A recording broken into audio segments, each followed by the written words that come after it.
ఉప ఎన్నికల్లో విజయం కాంగ్రెస్ పాలనకు నిదర్శనమని టీపీసీసీ చీఫ్ మహేష్ కుమార్ గౌడ్ అన్నారు. ప్రజా పాలన పట్ల ప్రజలు సంతృప్తిగా ఉన్నారని చెప్పారు. వచ్చే ఎన్నికల్లో కాంగ్రెస్ 100 స్థానాలు గెలుస్తోందని ధీమా వ్యక్తం చేశారు.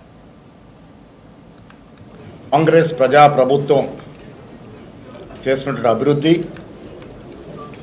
సంక్షేమ పథకాల పట్ల ప్రజలు జూబ్లీ ఎన్నికల్లో అత్యధిక మెజారిటీ ఇచ్చి గెలిపించడం ద్వారా ఈ రాష్ట్రంలో కాంగ్రెస్ ప్రజా ప్రభుత్వం ఇస్తున్న అభివృద్ధి సంక్షేమం పట్ల మేము సంతృప్తిగా ఉన్నామనే సందేశాన్ని ఇచ్చినారు. ఇవాళ జూబ్లీస్ ఎన్నిక రేపు హైదరాబాద్లో జరగబోయే జిహెచ్ఎంసీ కార్పొరేషన్ జరిగే ఎన్నికకి విజయానికి నాంది.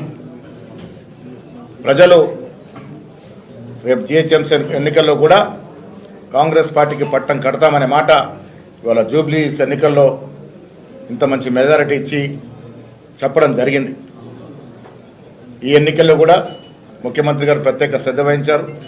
డిప్యూటీ ముఖ్యమంత్రి గారు, మంత్రులు అందరూ కూడా మా సంక్షేమాన్ని ప్రజలు అందుకున్నటువంటి తీర్థంలో వివరించగలిగినారు. కాబట్టే ఇవాళ ఇంత పెద్ద ఎత్తున ప్రజలు మాకు పట్టం కట్టినారు. ఈ ఎన్నిక ద్వారా ప్రజలు 2 సందేశాలు స్పష్టంగా ఇచ్చినారు. ఒకటి, కాంగ్రెస్ పార్టీ పట్ల మేము సంతృప్తిగా ఉన్నాం. వచ్చే 3 ఏళ్లే కాదు, మళ్ళీ వచ్చే ఎన్నికల్లో కూడా కాంగ్రెస్ పార్టీ కనీసం 100 సీట్ల పైగా గెలుస్తుందన్నటువంటి